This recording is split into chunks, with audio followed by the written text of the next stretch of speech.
Sí, ya. ¿Clínica y quirúrgica? Sí. Entonces ya tienen que tener conocimiento de estas enfermedades. O sea que si pregunto me tienen que saber responder.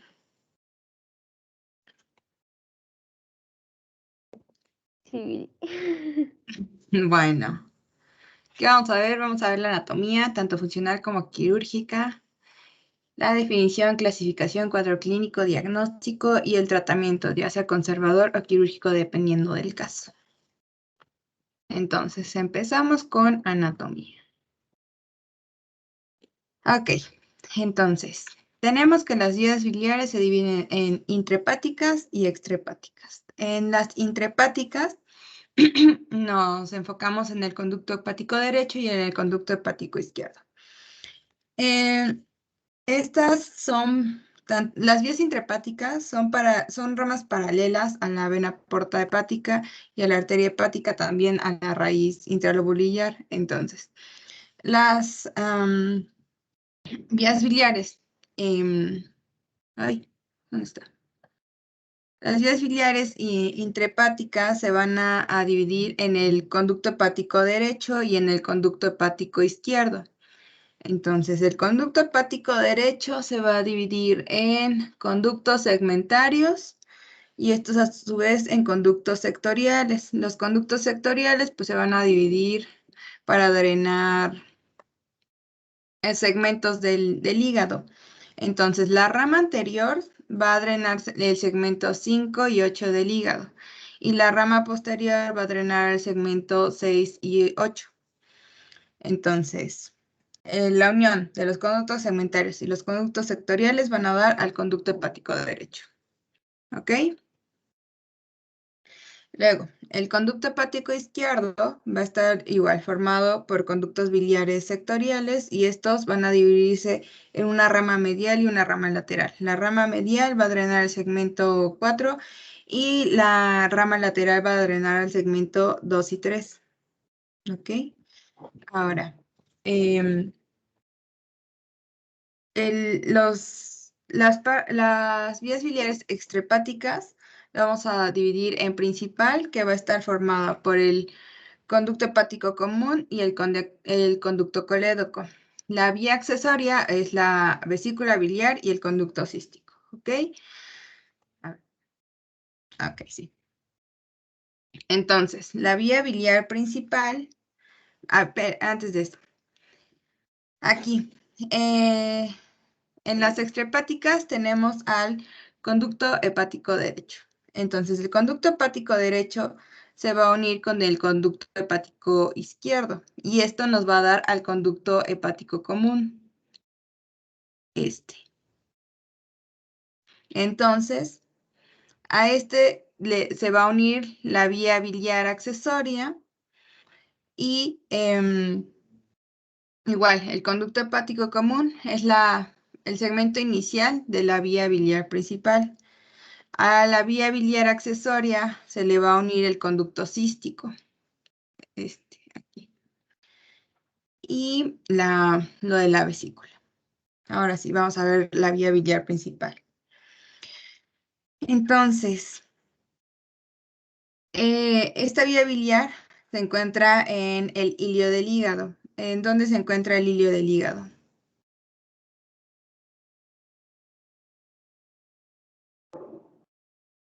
En la porción inferior del hígado, ¿no? Pero, o sea, dame bien la descripción. En la cara inferior del hígado. Delante de la rama derecha de la vena porta, hacia arriba y hacia la derecha de la bifurcación arterial y está recubierta por peritoneo. Se encuentra exactamente en el lóbulo caudado del hígado. Esta tiene un diámetro de unos 6 milímetros, tiene una longitud aproximada de 8 a 10 centímetros y está dado por, como les digo, la unión del conducto cístico y el conducto hepático común. Además, también esta unión no se encuentra como en una altura y una posición exacta. Esto varía dependiendo pues, de los pacientes. ¿Cuál es su trayectoria? Va a ir de arriba hacia abajo por la curvatura va a ser una curvatura ligera hacia la derecha y se va a encontrar en el borde libre del epiplano menor y el ligamento hepatoduodenal. Entonces aquí está el hígado, aquí viene el duodeno, se va a encontrar en esta parte y no se va a encontrar por delante, sino que por detrás del duodeno y detrás de la cabeza del páncreas. Viene aquí el páncreas y se encuentra en la parte de atrás. Entonces, ya se va a unir a la parte medial y posterior y ya va a desembocar en la ampolla de Vater. ¿Qué otro nombre recibe la ampolla de Vater? ¿Ámpula, te refieres? Ajá, ampolla de Vater. Tiene otro nombre. O sea, Vater, ampolla de Vater es con el epónimo.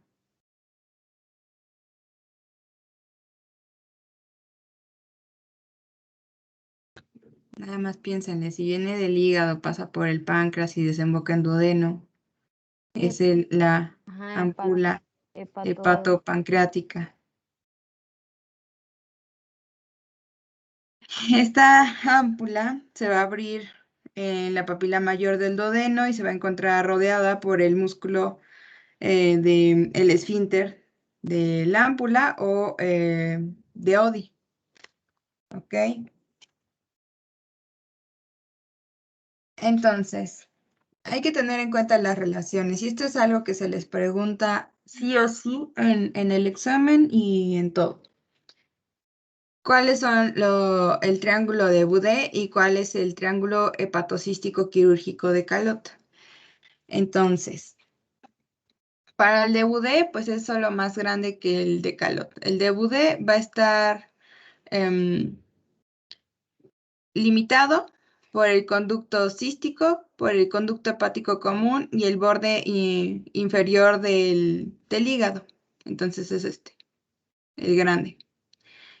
¿Por qué es importante este triángulo? Porque en su interior pues, contiene la arteria cística y el ganglio de Mascagni. Ahora, el triángulo de Calot va a ser este chiquito que está formado por el conducto cístico, el conducto cístico, el hepático común y la arteria cística. Igual aquí lo importante es que contiene al ganglio de Mascagni, ¿ok? Hay otro triángulo que es el triángulo portocoledociano. Entonces, este va a estar formado por el conducto colédoco, aquí si estuviera el páncreas sería el aumento del páncreas y la vena porta. Esta es importante porque contiene la arteria gastroduodenal.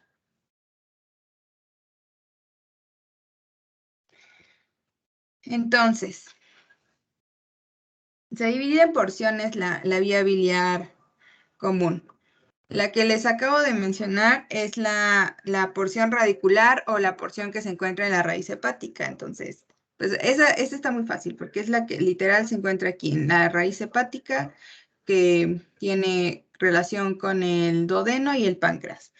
Ahora, tiene otra porción que es la porción de duodeno pancreática y esta pues es ya parte solo del el conducto colédoco. ¿Ok? Entonces es esta parte. Ay, es esta parte que está literal entre duodeno y páncreas. Entonces, adelante va a pasar por la cara posterior del duodeno. O sea, esto que se ve transparente, pero en la parte posterior. Y va a pasar por un canal que se encuentra aquí en la cabeza del páncreas. Entonces ya va a pasar por delante del colédoco, la arteria pancreatoduodenal superior posterior y atrás lo está limitando la fascia retroduodenopancreática. ¿Ok? Y entonces, es esta parte. Y ya luego, la porción terminal pues es la que sale de donde está el páncreas y el duodeno. Y entonces, en esta parte terminal, la vía biliar pues sigue siendo el conducto colédoco, que va a estar envuelto en la parte retropancreática. Hoy incluso puede llegar a estar dentro del páncreas. Entonces, esta parte es una parte que está rodeada completamente por páncreas nada más. Y entonces, tiene una parte intrapancreática y la otra parte intraparietal. La intrapancreática va a estar por delante del conducto pancreático accesorio y va a seguir el borde derecho del conducto pancreático hasta donde se va a unir, hasta esta parte. Y luego el segmento intraparietal está formado por la parte del conducto colédoco y parte del conducto pancreático. Entonces, estos se van a unir y van a atravesar la pared muscular posterior de la parte descendente del duodeno, esta parte. ¿Y en dónde exactamente? Estos se unen en el esfínter de Oddi y van a desembocar en la ámpula de Vater. Que la ámpula de Vater pues es una dilatación de la pared del músculo del duodeno. El esfínter de Oddi tiene partes. O sea, lo describe Boyden en partes. La primera parte es donde se une con el esfínter coledociano. Este está ligeramente ya extra duodenal, o sea, por poquito ya está dentro, pero no. En esta parte es la parte esfínter coledociano. Luego viene el esfínter pancreático y ya el esfínter común. El esfínter común va a ser el que va a ser intraduodenal y pues ya. El esfínter de Oddi es una formación muscular lisa que está rodeada pues por fibras. Y esta tiene, o sea, no es dependiente de algún órgano de acá, sino que esta tiene su función independiente. Entonces, aquí lo que es importante señalar es también la irrigación y la inervación de esta área. Entonces, la irrigación por parte de las arterias generalmente provienen de la arteria cística. Y la arteria cística proviene de la arteria hepática común. Y esta, pues tiene segmentos. Aquí lo que nos importan son las arterias terminales de la arteria cística. ¿Por qué? Porque estas arterias terminales son las que nosotros tenemos que ligar, obliterar de forma adecuada, porque si no, estas van a poder formar fístulas o se pueden estrechar en el postquirúrgico y va a llevar a complicaciones. Creo que les puse de venas, no. Pero bueno, las venas van a ser tributarias de la porta y de la arcada parabiliar. También tiene epónimo, que es la arcada de Covinaud. Y ya los linfáticos, pues igual, van a estar distribuidos en la misma disposición de arterias y venas y provienen de los ganglios linfáticos radiculares, retropancreáticos y celíacos distales. Y su inervación viene pues de la inervación del hígado. Ahora, hay que tener en cuenta las variantes del conducto cístico para cuando se opera. Entonces, el conducto cístico se puede encontrar debajo de la unión del hepático común o puede encontrarse adherido al hepático común o puede estar unido en más alto de lo normal al hepático común. Incluso puede estar ausente o puede ser muy, muy, muy corto. Aquí vean, casi no hay. En algunos casos puede estar más complicado, puede estar en forma espiral rodeando al conducto hepático común y pasa por enfrente o puede pasar por detrás de este. Entonces, esto es importante tenerlo en cuenta para cuando se va a hacer la cirugía. Ahora, ya vimos a la vía biliar principal, entonces ahora vamos a ver a la vía biliar accesoria. La vía biliar accesoria va a estar formada por el conducto cístico y por la vesícula biliar. ¿Hasta aquí tienen dudas de algo, de la anatomía?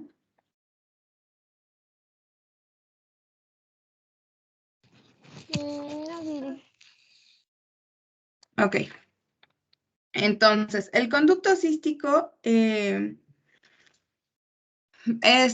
de ancho de 3 a 5 milímetros y tiene una longitud de 3 a 4 centímetros.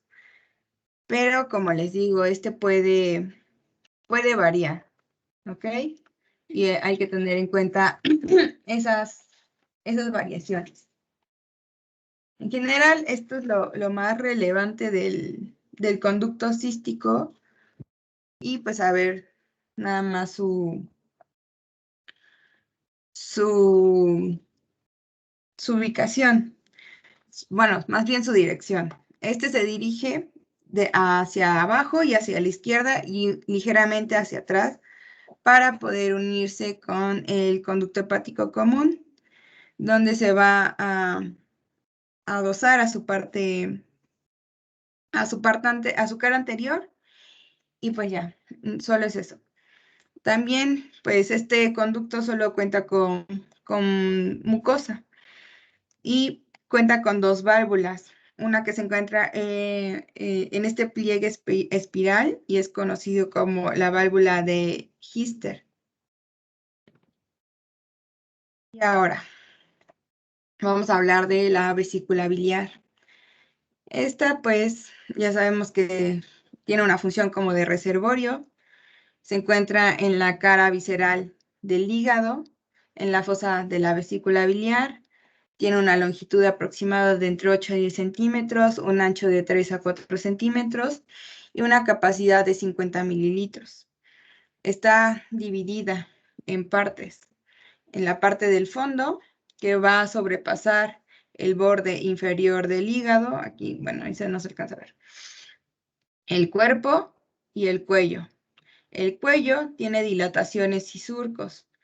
Además, forma un ángulo. Y en la parte medial del cuello, en esta parte, hay una dilatación que es conocido como el infundíbulo de la vesícula, bacinete o bolsa de Hartmann. Y pues nada, se encuentra en la parte inferior izquierda de la vesícula. Variaciones de esta. Entonces, puede que haya deformidad como en gorrito. Puede que la bolsa de Hartmann se haga como un infundíbulo. Puede que esta vesícula esté bilobulada, que tenga como forma de reloj de arena, que tenga algún divertículo o que esté septada.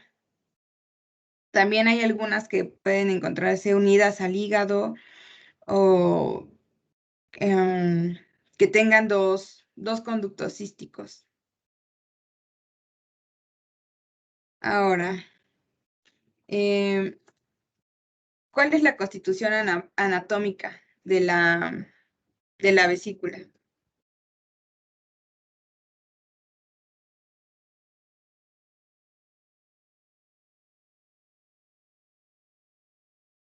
¿Te refieres a sus capas, Viri? Ajá. Pues, ay, yo que recuerde, está constituida por su su epitelio, su mucosa, pero creo que este tipo de mucosa no es tan O sea, es un tipo de mucosa simple, creo. Y la muscular y la serosa. Ok, Y leí que creo que es un poquito más permeable para la reabsorción de la bilis, ¿no? sí. Entonces, tiene una capa muscular que está formada por fibras entrecruzadas que se van haciendo como en forma circular. Luego tiene una submucosa y una mucosa muy, muy delgada. Además, hay que tener en cuenta la válvula que va a separar el cuerpo del... Este va a ser la válvula del cuerpo del cuello. ¿Ok? Y hay que tener en cuenta su irrigación porque va a estar irrigada por una rama de la arteria hepática común, que es la arteria cística, que va a ir de forma transversal hacia la derecha de la vesícula y va a pasar en el conducto hepático común, pasa por delante de este y ya. Donde está el triángulo de Calot, se va a dividir en dos ramas, una anterior y una posterior. Estas pues rodean a la vesícula para irrigarla de forma completa. Igual esta arteria pues no siempre la vamos a encontrar así como la describen en los libros, sino que también puede tener variaciones. Puede estar, puede venir de un poco más abajo o más alto, o puede que en lugar de pasar por delante del conducto hepático común, así como está pasando aquí, pase por delante de este y ya se vaya hacia la vesícula, o que incluso tenga una rama extra para la vesícula. Ya para las venas, pues las venas se pueden dividir en superficiales y profundas. Las superficiales van a ir paralelas a las arteriolas de esta y van a desembocar en la rama derecha de la vena porta. Las que ya son más profundas pueden ser de 15 a 20 venuelas que van a penetrar a la vesícula y estas igual van a drenar en la vena porta, pero es en la vena porta intrahepática y también son conocidas como venas portas accesorias. Los linfáticos van a venir del ganglio cístico que se encuentra en el cuello de la vesícula y van a llegar al ganglio de la raíz hepática. ¿Ok? ¿Dudas de esto? ¿Por quién va a estar inervada la vesícula? Por el plexo solar, ¿no? Rama del plexo solar. Por el nervio cístico, ¿no? Entonces, ¿qué tipo de dolor nos va a dar la vesícula? Visceral. Muy bien. ¿Dudas con la anatomía? A ver. Bueno. Entonces, ¿en qué casos vamos a indicar la cole? Esta va a estar indicada en casos donde se presenta colelitiasis sintomática, dolor o cólico biliar recurrente, colecistitis aguda litiásica, pancreatitis aguda, colecistitis alitiásica, pólipos vesiculares en el tallo vascular. Estos tienen que ser de tamaño mayor a 1 centímetro cuando hay casos de vesícula en porcelana y cuando hay hilio biliar. En casos de que haya colelitiasis asintomática y se ingrese a quirófano, es solamente de forma profiláctica. ¿Ok? Entonces vamos a ver uno por una de estas enfermedades. La colelitiasis se define como la presencia de litos en la vesícula biliar. En México tiene una prevalencia del 14.3% y tiene factores de riesgo que se pueden englobar en las 5 Fs. Entonces, estos en inglés por fair, female, fat, 40 y fertile. Entonces, esto nos hace relación a que es más común en mujeres caucásicas con un IMC mayor a 30 de 40 años y que tengan más de un hijo o que se encuentren en edad reproductiva.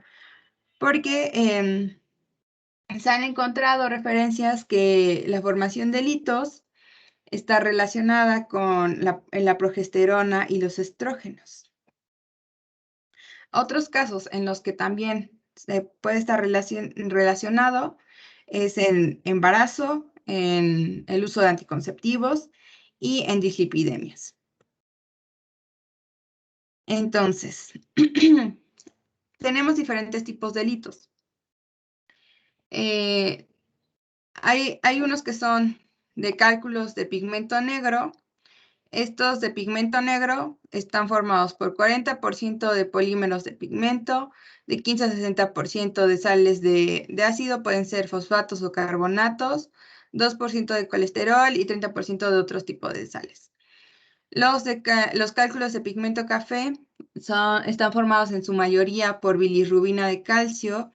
También tienen jabones de ácidos grasos de calcio, puede ser palmetato o estearatos, y también por colesterol.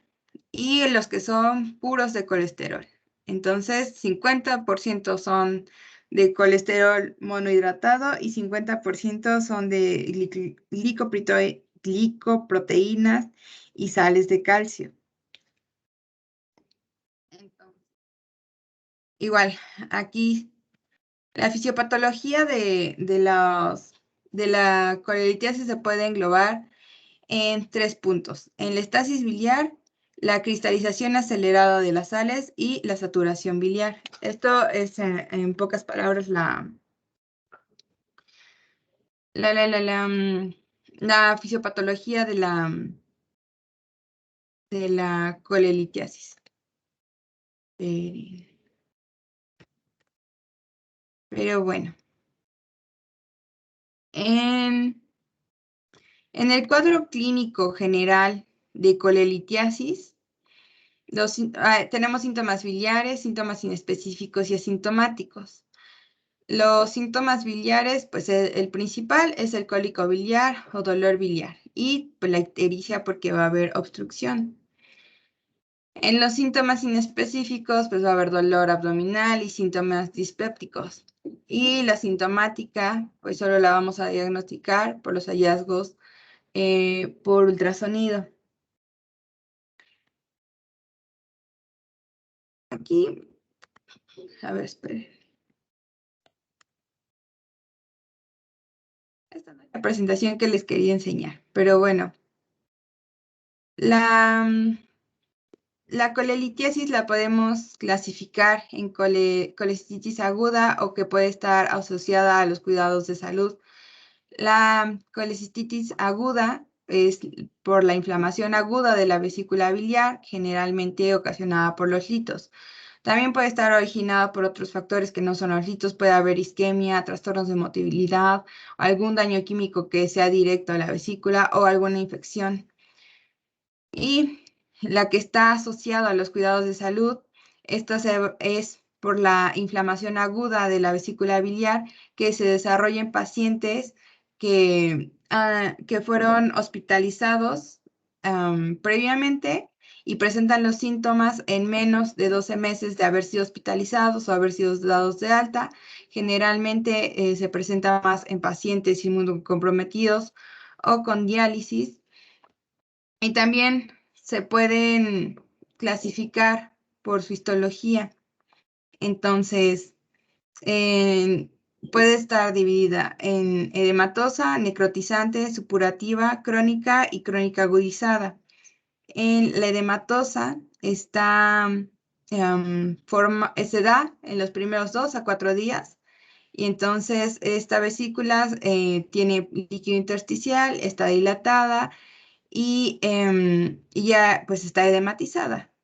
En el caso de que ya esté necrosada, pues ya pasaron 3, 5 días, la vesícula no solo tiene edema, sino que también tuvo hemorragia y esto pues ya lo llevó a una necrosis superficial por una obstrucción del flujo vascular, por el aumento de la presión intraluminar, por la obstrucción de algún lito. En los casos de que ya se encuentre supurativa, son casos en los que ya pasaron 7 a 10 días. En la pared vesicular hay un infiltrado leucocitario, hay engrosamiento de la pared, hay proliferación fibrosa, ya hay abscesos y pues ya, esto ya es un caso complicado. En los casos crónicos, este se da no porque dejamos pasar cierto tiempo, sino porque ya se dieron cuadros leves de colecistitis, pero ya van varios. Entonces, esto va a causar la atrofia de la mucosa y que se empieza a fibrosar. En los casos de que sea crónica agudizada, pues es un caso en que es crónica y se va a agudizar porque hay alguna infección. Y, como les digo, el cuadro clínico pues va a estar, lo vamos a identificar por los síntomas biliares, los inespecíficos y los asintomáticos. ¿Cómo definimos al cólico biliar?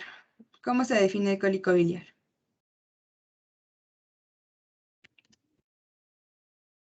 Como una sensación nociceptiva irregular que suele provenir de la fosa cística, ¿no?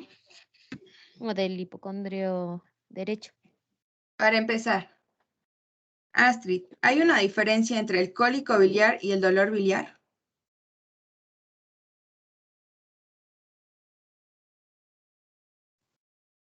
Sí, porque el cólico biliar es más como lo que siente el, el paciente.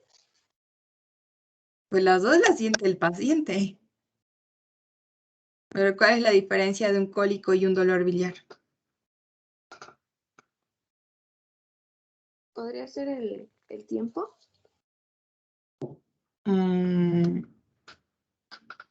No.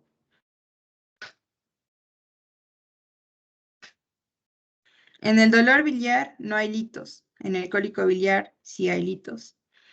El cólico biliar se define como un dolor que inicia de forma súbita, que se va a localizar en el hipocondrio derecho y epigastrio y incluso puede irradiarse hacia el hombro o la escápula derecha. Generalmente es de inicio postpandreal, puede estar acompañado de náuseas y vómito. Ahora, el dolor biliar es un tipo de cólico biliar, sin embargo, en este tipo de cólico biliar no va a haber cálculos que estén ocasionando estos trastornos, ya sea estructurales o funcionales. Y otros, en los síntomas dispépticos, ¿qué síntomas podemos encontrar, Astrid?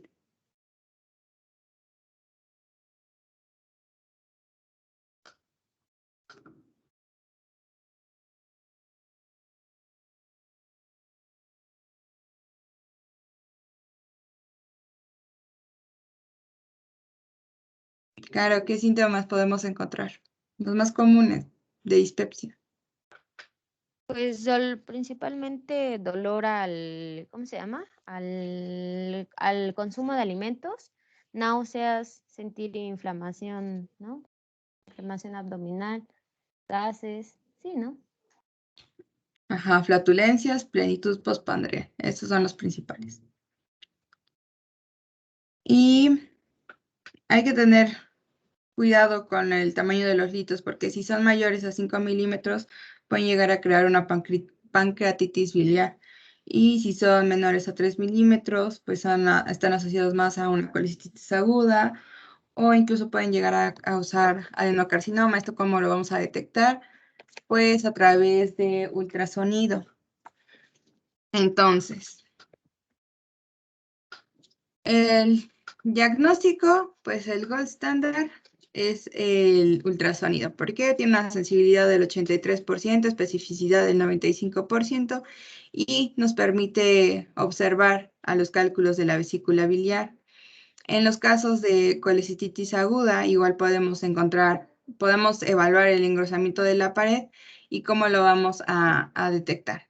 Porque hay como un halo alrededor de la vesícula. Y ese halo nos demuestra que hay edema. ¿Ok? Otra de las formas en las que podemos identificar o diagnosticar esto es por medio de una colecistografía. Esta es una gamografía que se realiza con un ácido que literalmente se ingresa y podemos ver dónde se encuentra la obstrucción. Vean, aquí viene el conducto, aquí se corta, aquí está el lito obstruyendo y lo de la vesícula. Este pues tiene una sensibilidad del 94% y especificidad del 90%. Esto siempre y cuando haya un lito. Si no, pues no nos va a servir para nada. Tenemos unos criterios diagnósticos que son los criterios diagnósticos de Tokio que se establecieron en 2018. Estos, pues tenemos que tener signos locales de inflamación. Para empezar, tenemos que tener el signo de Murphy positivo. ¿Qué es el signo de Murphy?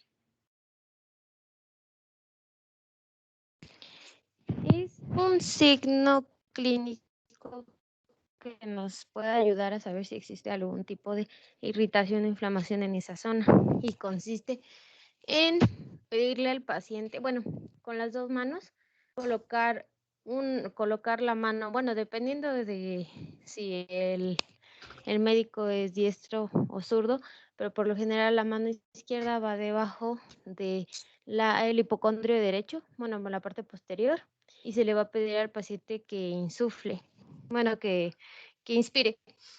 Y cuando al momento que inspira el paciente y al momento que expira, vamos a introducir nuestra mano en el borde costal del lado izquierdo, digo del lado derecho, y es positivo si el paciente presenta dolor, inclusive nada más con una pequeña cantidad de, no sé cómo decirlo, con poca presión, nos puede hablar de una irritación en esa zona.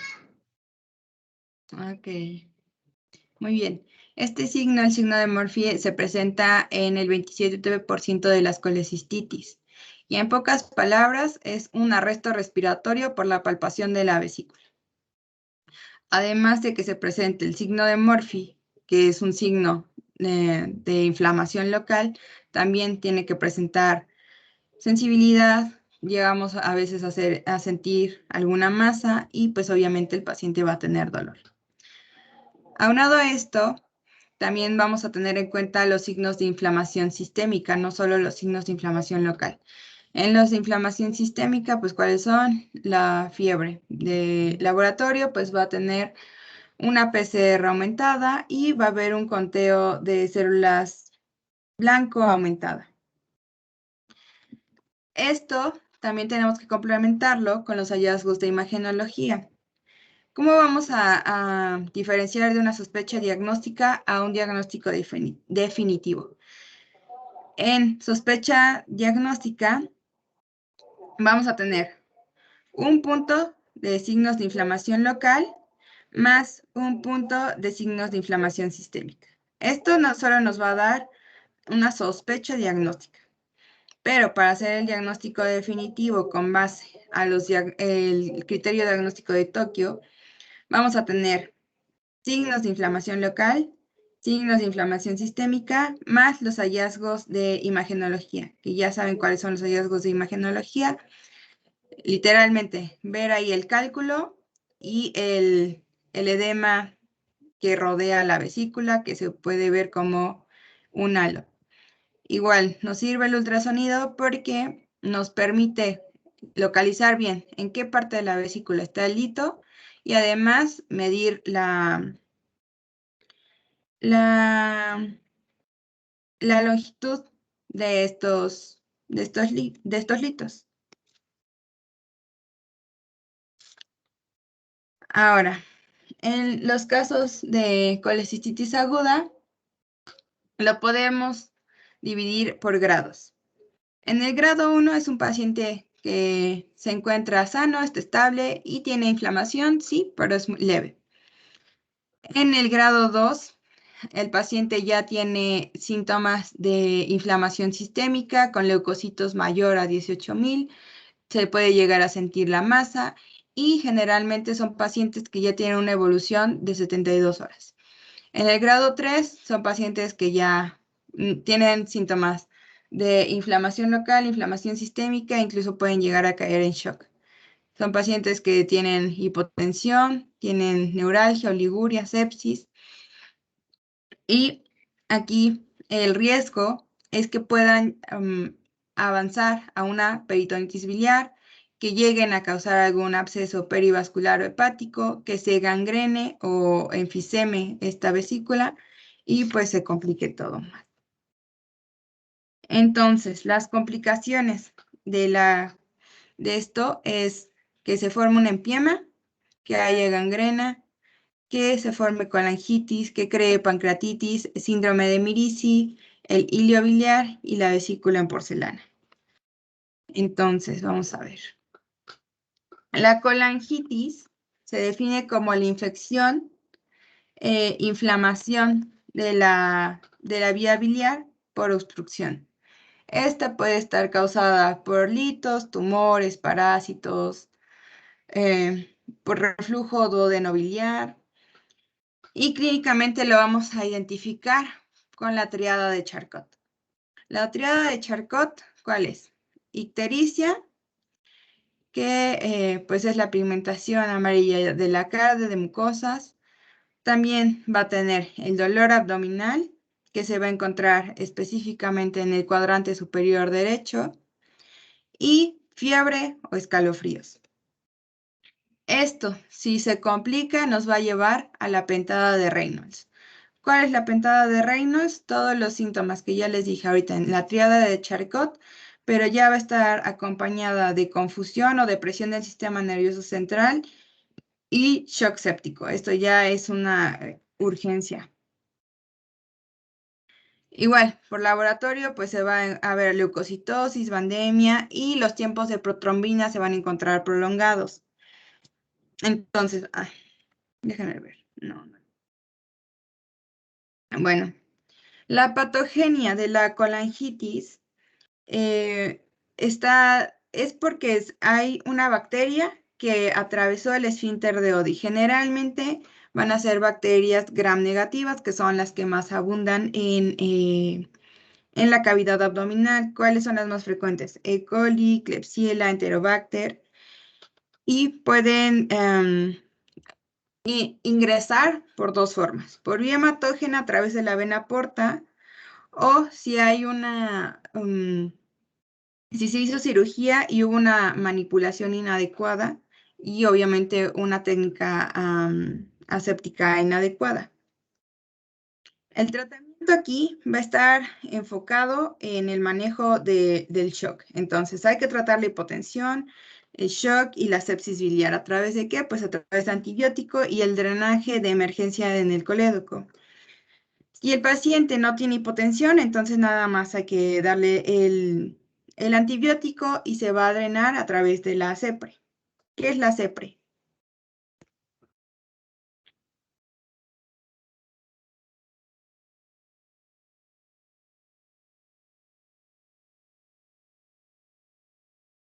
Ay, ese sí no sé, Viri.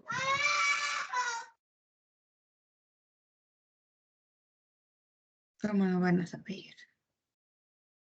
Astrid, ¿qué es la CEPRE?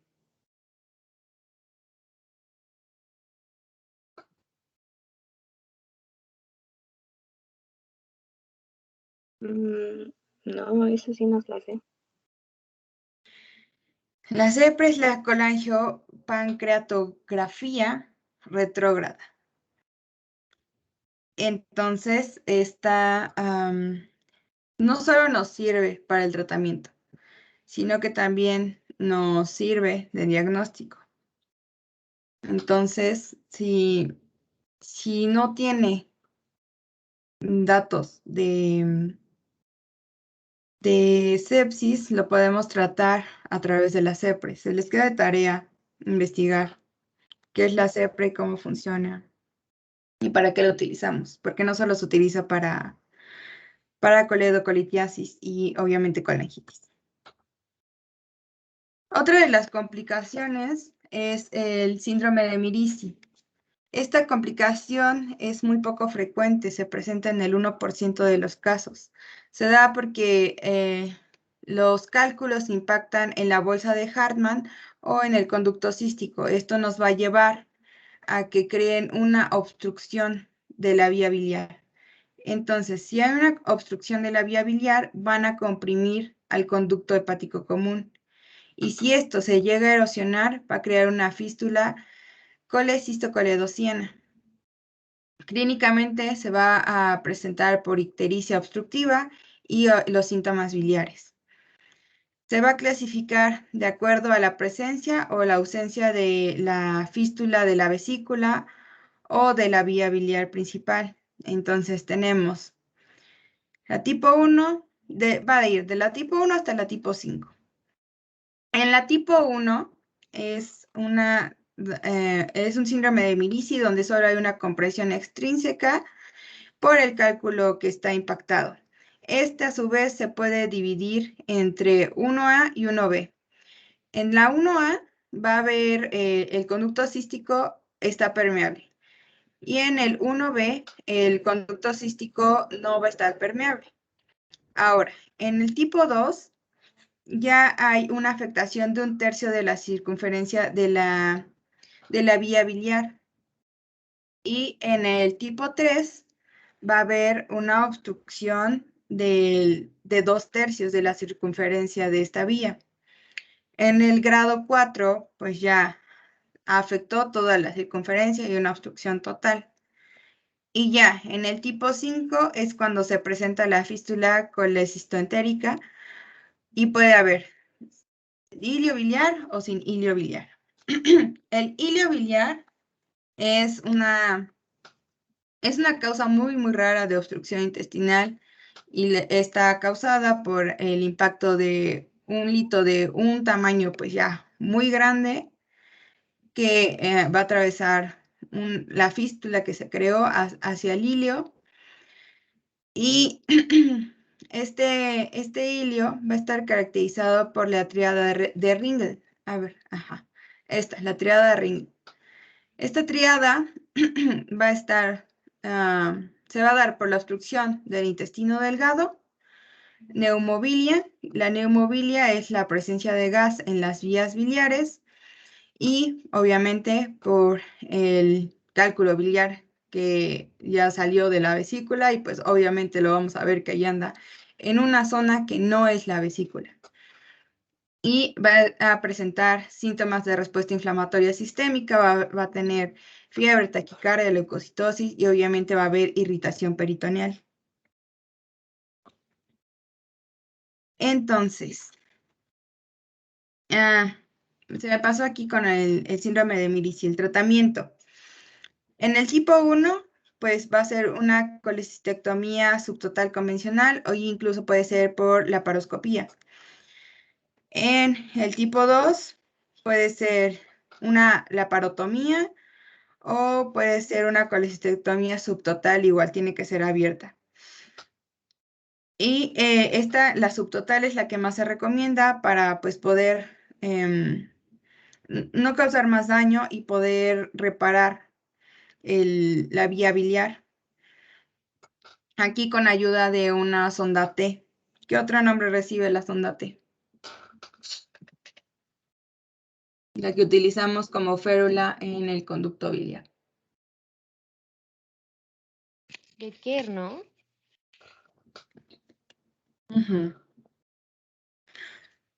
También podemos hacer se puede unir el colédoco con el duodeno, entonces es una colédoco-duodenoanastomosis. Esto es crear pues es casi como cirugía plástica, que es formar un conducto a partir de lo que queda de la vesícula y con el ligamento redondo. Ahora, si ya está en tipo 3 o tipo 4, hay que hacer una derivación bilioentérica o una hepatoyeyunostomía en Y de Rux. Y en el tipo 5, pues depende de en dónde se encuentra la fístula, pero pues el tratamiento se limita a la reparación de la fístula bilioentérica y generalmente se hace en una segunda intervención, o sea, se repara temporalmente la fístula y se deja al paciente en cuidados intensivos. Una vez que el paciente ya se encuentra más estable, pues lo volvemos a ingresar a cirugía. Ahora, la colecistitis crónica tiene 3 variantes. La principal es una vesícula esclerotrófica. Esta pues es una vesícula que tiene una luz estrecha y ya tiene una pared pues fibrosada. Recuerden que una colecistitis crónica no tiene que ver con el tiempo, sino que se forma porque se dieron varios cuadros leves de colecistitis aguda. Y pues en el mejor de los casos pues va a dar una vesícula esclerotrófica. También puede dar los hidrops vesicular, que este se va a caracterizar porque va a haber un aumento de su volumen y cuando se extrae, pues vamos a ver que ya se encuentra pálida, obviamente va a tener fibrosis y esta fibrosis, en lugar de engrosarla, va a hacer que se adelgace la pared. Esto pues favorece más a que cualquier lito lo pueda romper, perforar y pues ya crea un hilo biliar. Otra complicación es la vesícula en porcelana. ¿Qué es la vesícula en porcelana?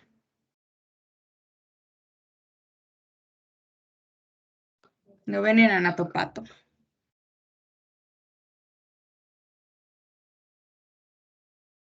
Astrid, ¿qué es la vesícula en porcelana?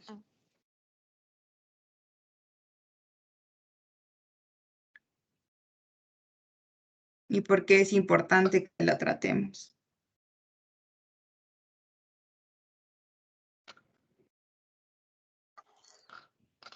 Se supone que es cuando la pared, bueno, o la vesícula se empieza a calcificar.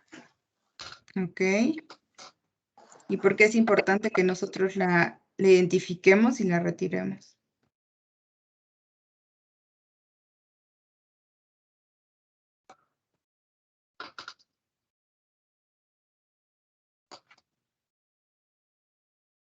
Eso sí, no sé, es que cuando me la enseñaron solo dijeron que era poco frecuente o muy raro. Porque pues cuando se empieza, en general es una patología que creo que se puede dar principalmente en los órganos que sirven como reservorio, como la vejiga, la vesícula, y principalmente se tiene que retirar o hacer la observación porque pierde las funciones de la vesícula, porque por ejemplo la vesícula tiene una función de motilidad, de absorción, para que pues, se reabsorba o para que emita, pues por ejemplo tenga esa motilidad para estar virtiendo la bilis al duodeno y así. Entonces, si no hay, se empieza a almacenar, puede haber un aumento en la formación de litos, puede, pues sí, causar inflamación principalmente en esa zona. Y se puede fisurar, ¿no? Inclusive. La principal complicación y por qué es importante retirarla es porque está asociada a cáncer de vesícula. Por eso lo tenemos que retirar.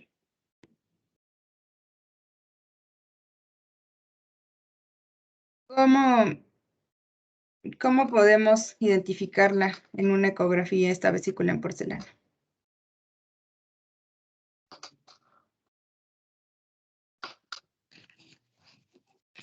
Creo que en una ecografía, creo que tiene imágenes, ¿cómo se llama? Ecogénicas, ¿no? Y se ve pues ahí como pues la forma principalmente. Y creo que, si no mal recuerdo, sí causa sombra acústica, ¿no? Así es. Nosotros. Muestra una línea hiperecogénica y crea una sombra acústica posterior y hacia la derecha. Hay algunos casos en los que en casos iniciales la calcificación es ligera, entonces solo es una línea ecogénica y la sombra puede estar o no.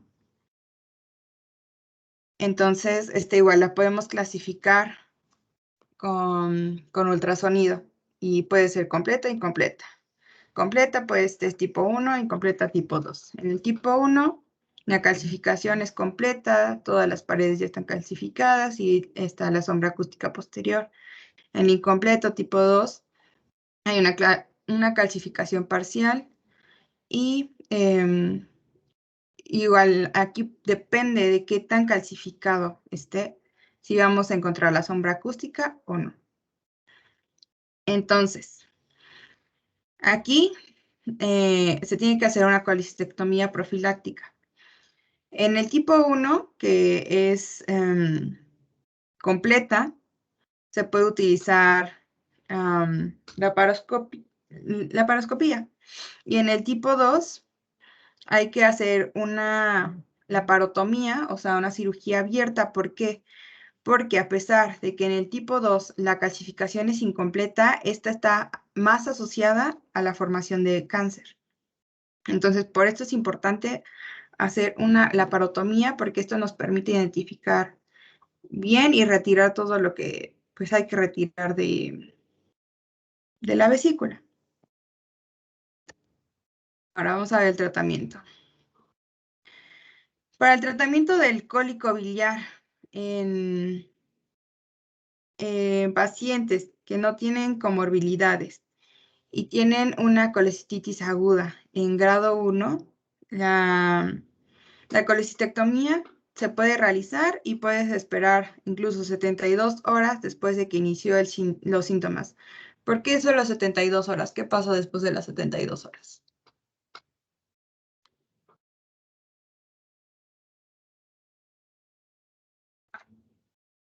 Pues ya hay riesgo de una infección progresiva, ¿no?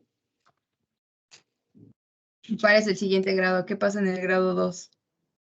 Pues ya puede tener ya una leucocitosis, ya puede tener signos de inflamación generalizada. Puede presentar, pues sí, como, no sé, signos de deshidratación principalmente. Y acuérdense que la primera es una fase de hematosa. Y después, pues puede llegar a necrosarse. Entonces, por eso no podemos dejar que un cuadro se prolongue más de 72 horas, porque si no se va a necrosar y esto puede llegar a causar sepsis en el paciente. ¿Ok? Y en los pacientes que tienen comorbilidades y tienen una colecistitis ya sea de grado 2, grado 3 o incluso grado 1, se tiene que dar antibióticos por 7 a 14 días y también se tiene que dar ácido ursodeoxicólico o ácido quenodoxicólico. Este se puede dar en tratamientos de 1 a 2 años. ¿Para qué se utilizan esos medicamentos?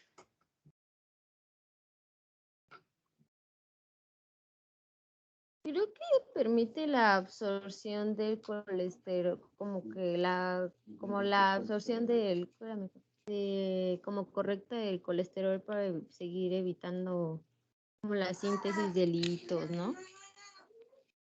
Ajá. Ok.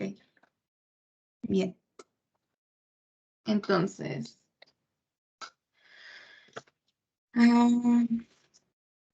igual dependiendo de... Ay, espérame.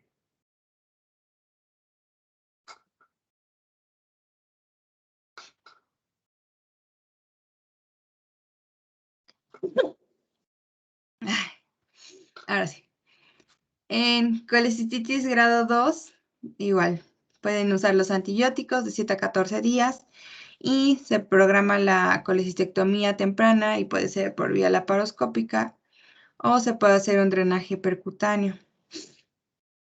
En la colecistitis grado 3 hay que estabilizar al paciente, hay que hacer la corrección de las fallas, sepsis, tratamiento antibiótico, tratar inflamación local, tratar inflamación sistémica y hay que hacer drenaje por CEPRE. Una vez que el paciente ya esté más estable, pasa a quirófano a que se le haga una colecistectomía. ¿Ok? Ok, entonces, ¿dudas hasta acá? Mire, muchas gracias. Yo creo que lo vamos a dejar acá porque ya es suficiente información. Y la técnica quirúrgica es compleja, entonces igual quiero que se la aprendan bien. Sí, Viri, sí está largo.